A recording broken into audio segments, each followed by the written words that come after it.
స్వాగతం సుస్వాగతం నా కుకింగ్ ఛానల్కి అండి. ఈరోజు నేను ఉలవచారు చేయబోతున్నాను. అదేంటి ఎలాగో చూద్దాం రండి. ఇక ఉలవలు ఓవర్ నైట్ నానబెట్టేసి పెడితే ఇలాగొచ్చింది. మనం ఇప్పుడు కుక్కర్లోకి వేసి ఒక 4 విజిల్ వచ్చే వరకు ఉడికిద్దామండి. ఈ వాటర్తో సహా వేయాలండి. స్టవ్ మీద పెడదాం. స్టవ్ వెలిగిద్దాము. ఇప్పుడు ఉలవచారుకి చిన్న మసాలా అండి. ఇక జీలకర్ర, రాతి పువ్వు, కొద్ది గసగసాలు, ఇక ఒక మగ్గ, 2 చెక్క, ఇక ఒక ఇలాచి, 2 లవంగాలండి. ఇంతే అండి మసాలా దీనికి. కొందాం. రెడీ అయిపోయింది. ఇక చాలండి నీళ్ళు. ఈ చింతపండు పులుసులోకి 1 స్పూను ధనియాల పొడి అండి, కారం పొడి 1.5 స్పూను, 1 స్పూన్ ఉప్పు, కొద్దిగా పసుపు, మొత్తం ఒకసారి మిక్స్ చేసుకుందాము. ఎందుకంటే ఇలా మిక్స్ చేసుకుంటే ఈ చింతపండు పులుసులకి కారం, ఉప్పు, ధనియాల పొడి మొత్తం మిక్స్ అయ్యి చాలా నానుతుందండి. ఇది మిక్సీ పట్టుకుందామండి నున్నగా.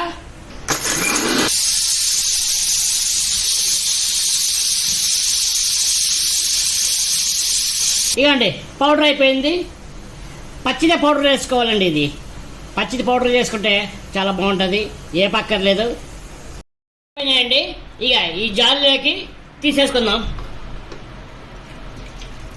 చెప్పడం మర్చిపోయానండి. ఇక నేను బెల్లం వేసుకుంటున్నానండి. మీకు ఇష్టం ఉంటే బెల్లం వేసుకోవచ్చు, లేకపోతే లేదండి. నాకు ఇష్టం కాబట్టి నేను బెల్లం వేసుకున్నాను.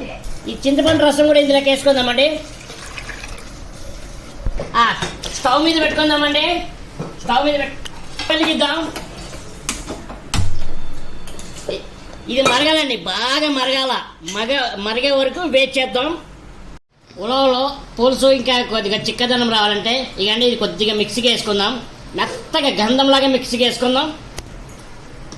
ఓకే అండి. ఇక చూడండి ఇంత మెత్తగా రావాలి. ఇది అందులోకి వేసుకుందామండి. మొత్తం ఇందులో వేసుకుందామండి. ఇక ఇందులో కలిపిన నీళ్ళు మిక్సీలో ఇందులోకి వేసేద్దామండి. చూడండి ఉడకడం మొదలుపెట్టింది. ఎంత చిక్కగా ఉడికితే అంత బాగుంటుంది ఉలవచార. బాగా ఇంకా చిక్కగా అవ్వాలండి, అప్పుడు టేస్ట్ మాత్రం బాగుంటుంది. మళ్ళీ మూత పెడదాం. ఇక్కడ ఉడుకుతూ ఉంటుందండి ఇది. నెక్స్ట్ ఈ స్టవ్ మీద తిరుమత పెట్టుకుందాం. స్టవ్ వెలిగిద్దామండి. స్టవ్ వెలిగించి పెట్టేసాం. ఆయిల్ వేసుకుందామండి. ఈ టైంలో మసాలా మిక్సీ చేసుకున్నాం కదండి. ఈ మసాలా పౌడర్ వేసుకుందాం. తాలింపు సామాన్లు వేసుకుందామండి.